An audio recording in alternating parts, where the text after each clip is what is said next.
Hello, this is Ultimate Tutorial. Welcome to my channel. Today we shall be learning a new topic in chemistry titled chemical equilibrium.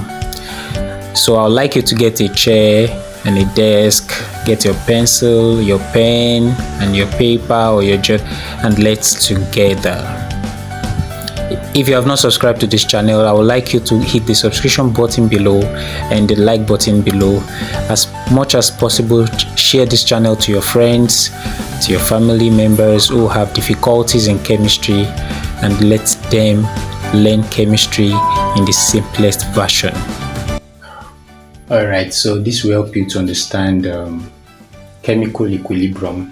We're starting this series on chemical equilibrium, and I am sure that somehow you have understanding, or probably you don't have a full understanding about this topic. I am here to enlighten you, to make you understand it well, okay? So that you can actually practice it, and probably in exams you can understand questions around this topic. Chemical equilibrium is a state, alright, where there is no observable change. There is no observable change in the properties of the system. Take note of no observable change, and take note of the properties. Take note of the word system, right? So a chemical equilibrium is a state, is a condition where there is no observable change. There is no change in the properties of a system. Now, what do we mean by a system? What are we talking about when we say a system? Right? A system in chemistry is talking about a reaction. A system is talking about a reaction. And you know that a reaction would consist of reactants and product. For instance, a woman that is trying to cook has a system. The system is everything in the pot placed on fire, all right? So there's a system. So everything the woman puts inside the pot are the reactants. But eventually when the food is done, we have a product. So that's a system, okay?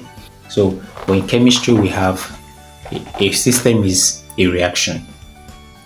So a chemical equilibrium is a state when there is no change there's no observable change. Like you can't really observe the changes that is happening in a particular system, in the properties of a system. Every system has a property, all right? Every system has a property that is concerned with temperature, that has to do with atmospheric condition, properties, how they behave, how the system behave, right? When you cannot actually observe changes in the behavior or the property of a system with respect to time, we say that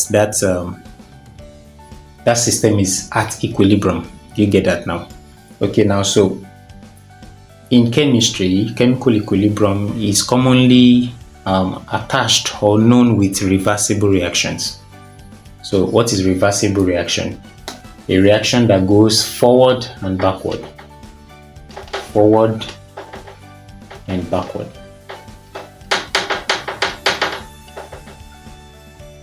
So a reversible reaction can also be called a forward-backward reaction, all right? A reaction that goes forward and backward, like we have in this place now. These are chemical reaction. This is a system on its own. This is another system. This is another system. And this system is going forward and backward. How do we know that a reaction is going forward and backward? We use this double half arrow. The double half arrow shows that a reaction is what? Is moving forward and backward. Okay, now so whenever you see an arrow like that, it means that that system is likely to be at equilibrium. Okay, so now look at this reaction, this particular one. This system is called the Haber process, right? Chemistry terminology, Haber process, Haber or Haber process, like some people pronounce it as. So now it's a reaction between nitrogen and hydrogen gas, nitrogen gas and hydrogen gas to give you ammonia, all right? And then, you know, whenever nitrogen reacts with hydrogen gas, ammonia is produced as well. Ammonia can decompose, let me use that word decompose now, break down into nitrogen and hydrogen.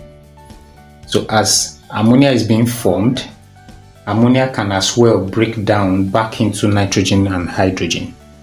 But you won't be able to observe the change. You will not be able to observe the change as nitrogen gas and hydrogen gas is turning into ammonia gas. Ammonia gas can also be breaking down back into nitrogen and hydrogen gas. So that we say is reversible. It can go forward and it can go backward, right? Look at ammonium chloride. This is called ammonium chloride, okay? And this ammonium chloride is a salt in chemistry. Is a salt. Now it's a crystalline salt. Now something happens. You see, I put heat on top. I put cold below. Heat tells you that whenever you heat this salt, whenever you apply heat to this salt, it breaks down into ammonia and hydrogen chloride gas. Whenever you heat this, it breaks down into ammonia and hydrogen chloride gas. Now, this substance or this salt usually is a salt that sublimes when there is heat. What do I mean by sublime? It will turn from solid to what? To gas. Without passing through liquid. It will not turn to liquid, it will just turn from solid to gas. So we say it sublimes. So when it sublimes, it's going to produce these two gases, ammonia and what? And hydrogen chloride gas. And these two gases, or this product, can also recombine. They can combine with themselves to form the ammonium chloride as a solid, a salt. But that condition is when it is cold. When the temperature reduces and the whole thing is cold, this gas will condense back to become a solid. It will solidify to become ammonium chloride when the temperature is cold. So this reaction is reversible. Okay. Another reversible reaction would be calcium triisocarbonate reacting with water and CO2. Now this is called calcium triisocarbonate, right?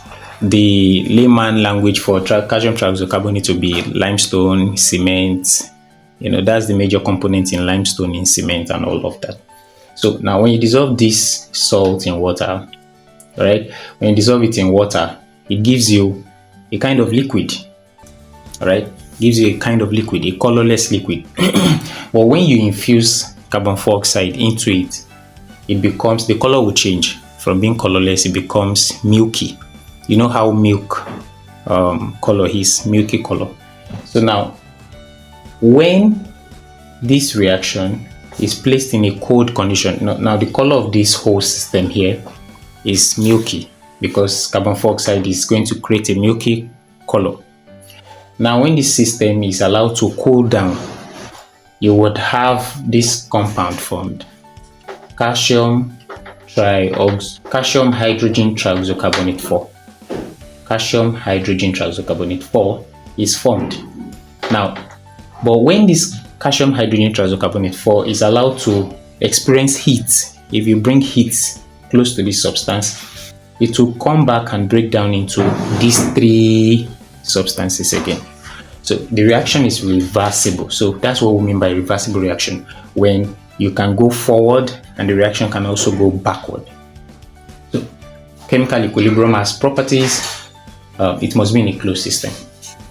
A closed system is a system whereby the energy is conserved. All right. It is a system whereby no substance is removed. The same amount that we started with is the same amount that is gotten at the product, right? Nothing is coming in as an extra, nothing is going out. All right, so we see that system is closed, and then there is no net change in concentration in equilibrium.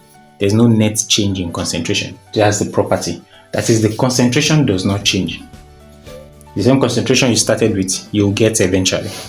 The same concentration at the product is what you get at the reactant. So there's usually no net change in the concentration. Net change means that no net change means that the concentration is constant. Okay, and then the concentration is reversible. Of course, I've explained that it must take place in a reversible reaction. We have some other properties attached to chemical equilibrium. I'm sure you understand now. Okay. All right, I hope you enjoyed the class. Don't forget to like, comment, and subscribe to this channel so that you can get more updates about our classes.